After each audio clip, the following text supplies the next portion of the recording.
नमस्कार, स्वागत है आपका किस्सों का कारवां के अगले एपिसोड में।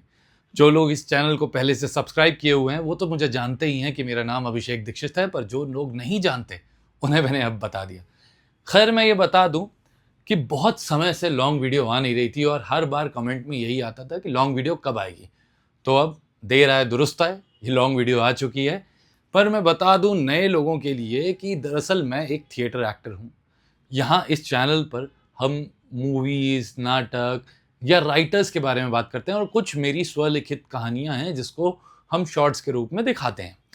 अब जैसा कि बहुत समय बाद ये मूवी आई है, अब इसमें खास क्या है, जो मतलब ये जो वीडियो आई है इसमें खास क्या है या किस तरह की वीडियो मैं या मूवीज के बारे में मैं बताता हूँ। बात यह है कि बहुत सारी वीडियो अलग अलग चैनल्स दिखा रहे हैं, बता रहे हैं, पर मैं यहाँ पे कोशिश वो करता हूँ कि जो क्लासिक्स हैं उन पर बात करी जाए। जैसे पिछली बार बाइसिकल थीव्स बनाई थी हमने, और इस बार मैं आपके लिए एक नई मूवी लेकर आया हूँ। हालांकि नई एज इन नई ये बनी बहुत पहले थी, 1941 में बनी थी। इस मूवी का नाम है सिटीजन केन। अगर आपने ये मूवी नहीं देखी तो ये मूवी ज़रूर देखिए, पर इस मूवी में होता क्या है ये थोड़ा बहुत मैं भी इस वीडियो पर बताऊंगा। तो मैं शुरू करता हूँ इस मूवी के बारे में। ये मूवी एक इंसान की कहानी है जिस इंसान की मृत्यु हो चुकी है। उस इंसान का नाम है चार्ल्स फॉस्टर केन। मैं थोड़ा नाम में अटक जाऊंगा इसलिए मैंने नाम थोड़े लिख रखे थे। यस, चार्ल्स फॉस्टर केन। मुझे लगा चार्ली है क्योंकि उसके दोस्त उसे चार्ली बुलाते थे। एनीवेज, तो चार्ल्स फॉस्टर केन की कहानी, उनकी मृत्यु हो चुकी है और मरते वक्त एक बहुत ही इन्फ्लुएंशियल आदमी रहे हैं अपने जीवन में, और मरते वक्त वो एक शब्द का उच्चारण करते हैं, वो है रोज बड। अब इतने इन्फ्लुएंशियल आदमी की डेथ हुई और अगर वो मरते वक्त रोज बड इस वर्ड को बोल के चला जाएगा तो सबके जहन में यही ख्याल आता है कि ये रोज बड है क्या। फिर ये मूवी इतनी खास क्यों है ये मैं आपको बताता हूँ। पहली बात, ये मूवी अपने समय में सही दिन आई थी, 5 सितंबर 1941। 5 सितंबर टीचर्स डे होता है और ये मूवी टीचर से बढ़कर नहीं है हम सबके लिए, मतलब फिल्म मेकर्स के लिए, क्योंकि ये एक मूवी है जिसमें नॉन लीनियर स्टोरी टेलिंग की पहली बार शुरुआत हुई थी। Non linear story telling, different multiple perspective से ये कहानी सुनाई जाती है। क्योंकि जैसे मैंने बताया कि इसका जो नायक है, मेन कैरेक्टर है केन, उसकी डेथ हो जाती है। अब उसकी ज़िंदगी के बारे में जानने निकलते हैं जेरी थॉमसन, एक पत्रकार। अब वो ये चाहते हैं कि जो भी, एक तो पहले रहस्यमयी शब्द जो रोजबर्ड है वो उसका पता लगाया जाए और केन थे कौन इसका भी पता लगाया जाए। अब इसके लिए वो डिफरेंट लोगों का इंटरव्यू करते हैं। तो इसी तरीके से एक नॉन लीनियर स्टोरी टेलिंग चलती है पूरी मूवी में, मल्टीपल पर्सपेक्टिव चलते हैं अलग अलग लोगों के। सेकंड, क्यों ये इंपॉर्टेंट है, क्योंकि इसमें सिनेमेटोग्राफी पर बहुत ही डीप फोकस किया गया है। अब सिनेमेटोग्राफी पर इतना, आज की हम मूवीज जो भी देखते हैं उसमें जो भी सिनेमेटोग्राफी है वो कह लीजिए यहीं से आई है। लो एंगल्स, एक लॉन्ग शॉट लगा दिया और कैसे लोगों के बीच में दूरी आ रही है वो टेबल के जरिए दिखाया गया है। अगर आप सीन देखेंगे तो एक डाइनिंग टेबल का सीन है जिसमें केन और उनकी वाइफ खाना खा रही हैं, धीरे धीरे वो डिस्टेंस उसमें बढ़ता जाता है। ये सिनेमेटोग्राफी के जरिए कितनी खूबसूरती से बताया गया कि रिलेशनशिप में भी कैसे उनके जीवन में डिस्टेंस बढ़ता गया था समय के साथ।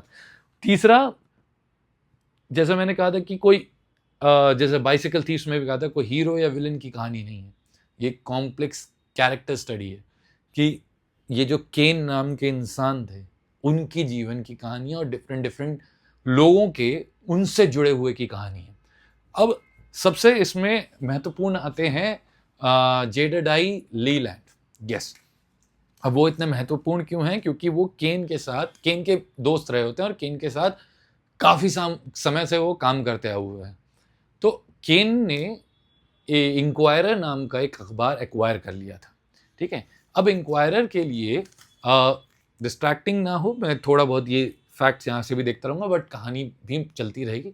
बट ठीक है, मैं बताता हूँ। तो इंक्वायरर में हुआ क्या था कि उन्होंने ये एक्वायर करा केन ने, और जेडाडाई लेलैंड जो उनके दोस्त हैं, जिनको मूवी में दिखाया गया है कि वो किसी हॉस्पिटल में अभी बैठे हैं और वो खूब सिगार पीते हैं, उनकी तबीयत काफ़ी ख़राब है और काफ़ी खफा है केन से। तो किसी को समझ नहीं आता कि कैसे इतना घनिष्ठ मित्र एक समय जो रहा वो एक आदमी से इतना खफा कैसे हो गया, मतलब ऐसा क्या हुआ दो लोगों के बीच में कि दोनों सेपरेट हो गए। तो ऐसी बहुत सारी कहानियां आपको देखने मिलती हैं कि लोग बदल जाते हैं, इंसान इन्फ्लुएंशियल होने के बाद बहुत अलग हो जाता है, और फिर बहुत सारी तकरार और चीज़ों की वजह से मेन बात ये होती है कि वैल्यूज़ मैच नहीं करती। जिस इंसान को आपने पहले देखा होता है और वो इंसान आज वो नहीं होता। तो यहाँ पे चीज़ें बदलती हैं। तो वही उस चीज़ की ये कहानी भी है कि लीलैंड उनको बताते हैं पत्रकार को, थॉमसन को, कि हम जो थे, मतलब हम लोग बहुत साथ में रहे थे, और केन का ये था कि इंक्वायरर जब पहली बार उन्होंने एक्वायर किया तो वो कुछ चेंजेस करना चाहते थे।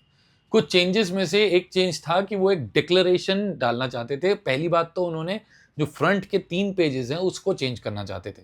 अब वो जो फ्रंट के 3 पेजेस वो चेंज कर रहे थे, ये करते-करते 3 से ज़्यादा घंटे हो गए थे। अब सब लोग इंतज़ार कर रहे थे कि कल सुबह कॉपी जानी है और ये फ्रंट पेज ही डिसाइड नहीं हो रहा है एक न्यूज़पेपर का। तो ये बहुत चिंतामयी बात थी। अब केन ऐसा क्यों कर रहे थे? केन का ये कहना था कि ये इंक्वायरर जिस तरीके से काम करेगा, जो इसमें अलग क्या होगा बाकी न्यूज़पेपर से, ये चीज़ मैं बताना चाहता हूँ। तो उन्होंने एक डिक्लेरेशन शुरू में दिखाई थी जिसमें लिखा था कि जिसमें ये लिखा था कि it I will provide the people of the city with a daily paper that will tell all the news honestly. हाँ, सारी खबरें सच की तरह आएंगी, न्यूज़ ऑनेस्टली बोली जाएगी। ये पहला उनका डिक्लेरेशन था। नया पेपर शुरू हो रहा था तो ऐसा डिक्लेरेशन वाजिब है कि बनता है। सेकंड था, I will also provide them with a fighting and tireless champion of their rights as citizens and as human beings. अब मुद्दा क्या था कि केन उस समय वर्किंग मैन के लिए लिख रहे थे वो पेपर, या निकालना चाहते थे। तो जो भी ये राइट्स की बात कहेगी कि वर्किंग मैन के क्या राइट्स हो सकते हैं, इस बारे में वो बात करना चाहते थे। ठीक है, तो इसी पे आगे चल के बहुत सारी चीज़ें बदलती भी हैं, पर अभी फ़िलहाल यही होता है कि उस पेज को आने में 3 घंटे से ज़्यादा लग गए थे। तो जेडाडाई लेलैंड जो उनके मित्र हैं, उन्होंने कहा कि क्यों ना आप एक काम कीजिए, ये जो पेपर है, जो आपने लिखा है, डिक्लेरेशन है, इसको इसको मुझे दे दीजिए। मैं मतलब इसको रखना चाहूँगा ऐसे जैसे एक सोवेनियर की तरह मैं रखना चाहता हूँ। क्यों रखना चाहता हूँ? क्योंकि ये एक आगे चल के मुझे लग रहा है ये कॉन्स्टिट्यूशन जैसा है, ठीक है? कॉन्स्टिट्यूशनल पेपर जैसा है और मैं इसको अपने पास रखना चाहता हूँ। तो वो कहते हैं कि ठीक है, रख लीजिए। तो यहाँ से उनकी शुरुआत होती है, और यहाँ एक बहुत ही बेहतरीन तरीके से सिनेमेटोग्राफी और डायरेक्टर, बाय द वे इस मूवी के डायरेक्टर और एक्टर जो सिटीजन केन, जो मतलब जो चार्ल्स फॉस्टर केन का किरदार जिन्होंने किया, ऑर्सन वेल्स। ऑर्सन वेल्स की आपने बहुत सारी मूवीज़ बाद में देखी होंगी, पर फिलहाल उनकी ये जो मूवी थी, ऑर्सन वेल्स ने ही डायरेक्ट और एक्ट किया उसमें। तो ऑर्सन वेल्स के डायरेक्शन में एक बहुत खूबसूरत चीज़ ये आती है कि उस मोमेंट दोनों कैरेक्टर्स के बीच में क्या सिमिलैरिटी थी या कितने वो क्लोज थे, इसको दिखाने के लिए केन अपनी हैट उतारते हैं और जेडाडाई भी अपनी हैट उतारते हैं। मतलब दोनों का मूवमेंट एक दूसरे का रिफ्लेक्शन लगता है, एक शैडो जैसा लगता है, और यही सारी चीज़ों का इस्तेमाल किया गया है स्टोरी को और एक नरेटिव देने के लिए, कि कहानी तो चल ही रही है but actions wise, cinematography wise कितना डिफरेंसेस लाए जा सकते हैं। खैर, आगे बात ये होती है कि 6 साल बीत जाते हैं। 6 साल बाद इंक्वायरर बहुत ही तरक्की कर चुका है। जैसा कि मैंने कहा कि एक इन्फ्लुएंशियल आदमी बहुत इन्फ्लुएंशियल बन चुका है। जिसने शुरुआत कर दी वो आदमी बहुत इन्फ्लुएंशियल बन चुका है। अब क्योंकि वो इन्फ्लुएंशियल बन चुका है तो उसको और भी चीज़ें चाहिए। तो वो अपने जो राइवल क्रॉनिकल अखबार होता है उसके भी कुछ लोगों को यहाँ ले आता है। अब दिखाया ये जाता है कि वो जब उन बंदों को यहाँ ले आता है, जैसे कई बार क्या होता है कि आपने अगर सोशल नेटवर्क मूवी देखी है तो उसमें भी ये दिखाया है कि दोस्त के साथ अच्छी ज़िंदगी चल रही थी, बट उसके बाद किसी और के आने के साथ ही उसकी ज़्यादा हो गई और दोस्त को हटा दिया गया, क्योंकि वो वैल्यूज़ उनको लगा कि और आगे जाने के लिए मेरे को इस आदमी की ज़रूरत पड़ेगी। तो ऐसा जीवन में हो जाता है कि आपको कद्र हट जाती है और आप सोचते हैं कि मुझे आगे बढ़ने के लिए इसकी ज़रूरत है, इसकी तो क्या ही ज़रूरत है जो अब तक था, और नज़रअंदाज किया कर दिया जाता है, उसको उतनी वैल्यू नहीं दी जाती। तो यही होता है कि उस समय लीलैंड ये कहते हैं एक और इंसान से, बर्नस्टीन करके, उनसे ये कहते हैं कि ये जो लोग ये केन लेकर आए हैं, ये तो राइवल पेपर के लिए काम करते थे और ये बहुत ऑनेस्ट थे, बहुत लॉयल थे उस पेपर के लिए। तो बर्नस्टीन कहते हैं कि ये हमारे पेपर के लिए भी उतने ही लॉयल होंगे। तो कहते हैं ऐसा कैसे हो सकता है? तो वो कहते हैं कि केन इन्हें 1 हफ्ते में बदल देगा, तुम देखते जाओ। लीलैंड इस पे ये कहते हैं कि मैं यहीं हूँ और मैं ये देखूंगा कि कैसे केन 1 हफ्ते में बदल जाता है। और होता यही है कि केन धीरे धीरे धीरे धीरे बदलने लगता है। और ये इतनी बड़ी स्टेटमेंट लीलैंड ने इसलिए दी थी क्योंकि वो उस अपने दोस्त को जानते थे। वो समझते थे कि कब ज़रूरत आने पर वो किसी को, वो कहते हैं ना जैसे गधे को भी आप बाप बना लेते हैं, तो वैसा ही किस्सा है। तो ऐसा हो जाता है। फिर उसके बाद यहाँ से हमें दिखाया जाता है कि लीलैंड जो है अभी प्रेजेंट टाइम पे हॉस्पिटल पे हैं, जिसका मैंने बात करी कि वो हॉस्पिटल में बैठे हैं और सिगार पी रहे हैं और पहली बार खुलकर बुराई कर रहे हैं केन की। और बुराई करते हुए कहते हैं कि मुझे ना सब याद है, यही शायद मेरा कर्ज है, यही मेरा श्राप है कि मुझे सब याद है। तुम्हें पता है वो एक लाइन कहते हैं, लाइन बताता हूँ, one of the greatest curses ever inflicted on human race is memory. जी हाँ, कुछ लोगों की मेमोरी इतनी तेज़ होती है, इतनी यादें याद रहती हैं कि यादें जो है ना वो नहीं जाती। और यही है कि हम अपने जीवन में आगे नहीं बढ़ पाते। बहुत सारी चीज़ें होती है जो लोग कहते हैं कि हम अपने जीवन में आगे नहीं बढ़ पाए, तो वो यादों की वजह से ही तो ना, क्योंकि उनको पता होता है कभी तो वो इंसान ऐसा भी था। तो आप उस बदलते हुए इंसान में भी वो पुराना इंसान ढूंढ रहे होते हो, ये आपकी गलती हो जाती है। आप वहीं स्टक रह जाते हो जहाँ पे जैसे लीलैंड रह गया, क्योंकि केन तो आगे बढ़ गए। तो ये दिखाता है कि कहीं ना कहीं कितना गुस्सा उसमें भरा है अपने मित्र को लेके, कितना गुस्सा भरा है उसकी हरकतों को लेके। क्योंकि वो ये भी कहते हैं कि केन ब्रूटल नहीं था, ब्रूटल उसके डीड्स थे, वो ब्रूटल उसने जो चीज़ें करी वो थी। तो इंसान नहीं बदला था, इंसान की अंदर की आत्मा बदल गई थी। ठीक है, वो काम करने का तरीका बदल गया था, चीज़ें बदल गई थी।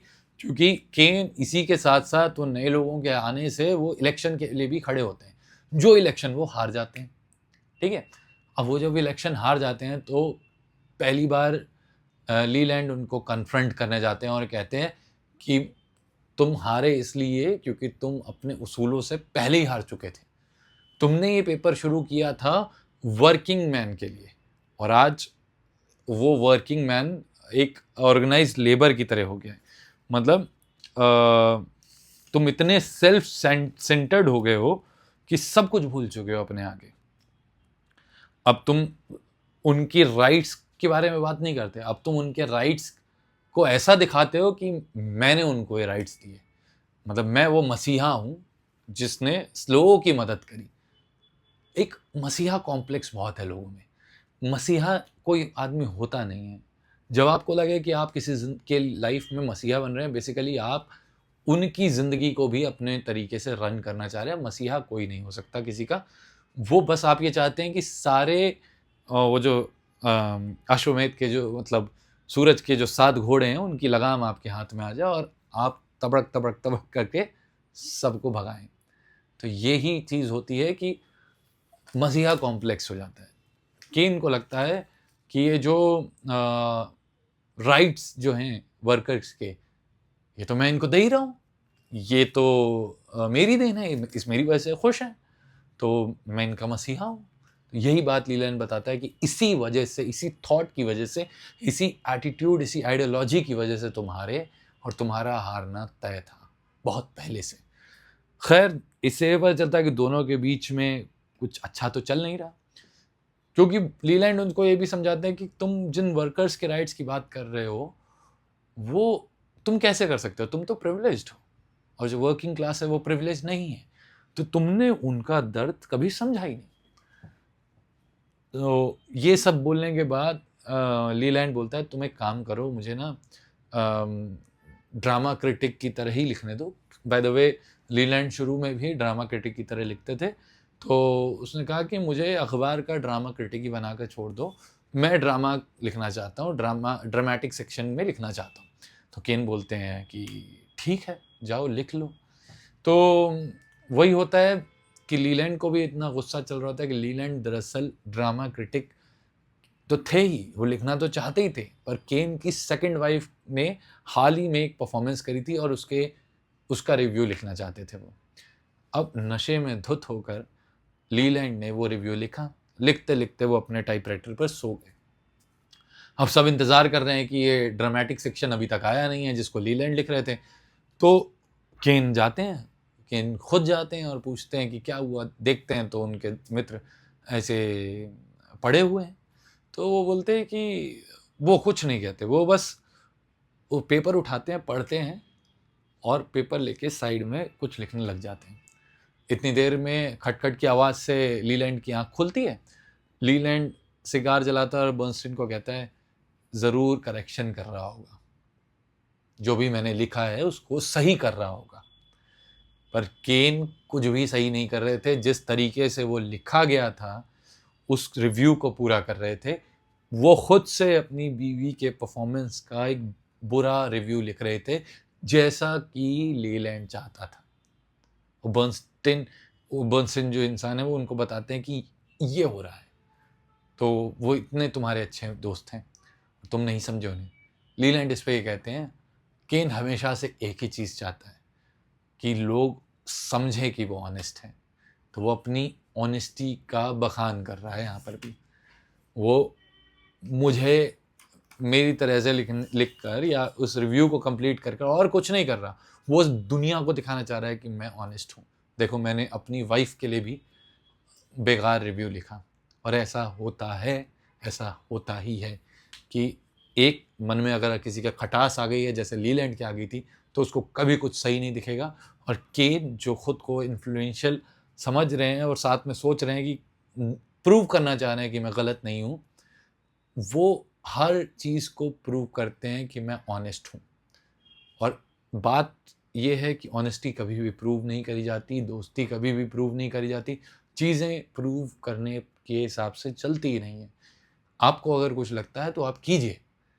आप वो गीता का ही श्लोक है ना, कर्मण्येवाधिकारस्ते मा फलेषु कदाचन।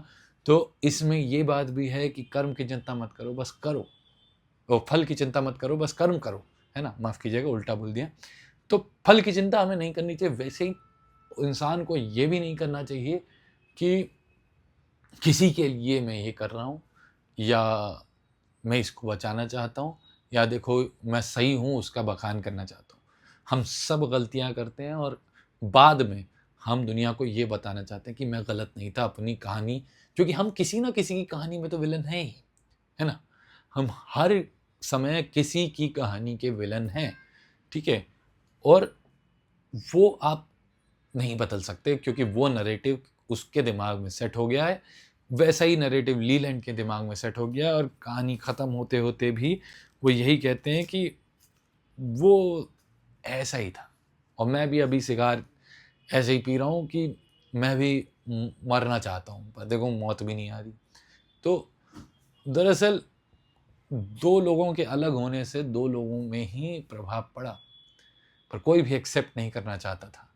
तो ऐसी ही एक कहानी, और बहुत ही कमाल की कहानी है। और आप देखेंगे, जैसे मैंने कहा था कि ये किसी हीरो किसी विलन की कहानी नहीं है, एक कॉम्प्लेक्स कैरेक्टर्स की कहानी है, ये हमारे आसपास की कहानी है। अगर आप ध्यान से देखें, कहीं ना कहीं कोई आपका मित्र ऐसा, या बहुत समय बाद बात नहीं होती, बहुत समय तक बात नहीं होती, आप उसके बारे में ये सोचते हैं वो सोचते हैं, वो आपके बारे में ये सोचता है वो सोचता है, तो ये हो जाता है। पर दोनों ही बातें सही हैं। एक आदमी इन्फ्लुएंशियल होकर आगे बढ़ने के लिए, जैसा इसमें दिखाया, कि और लोगों का सहारा लेकर कई बार पीछे छोड़ देता है। ऐसी दो कहानियाँ हैं, ऐसी सोशल नेटवर्क में भी। तो मैं वही कह रहा हूँ कि इस तरीके की सच्चाई वाली कहानियाँ है, तो मतलब जो आपके रियलिटी वाली कहानी पहले बनती थी।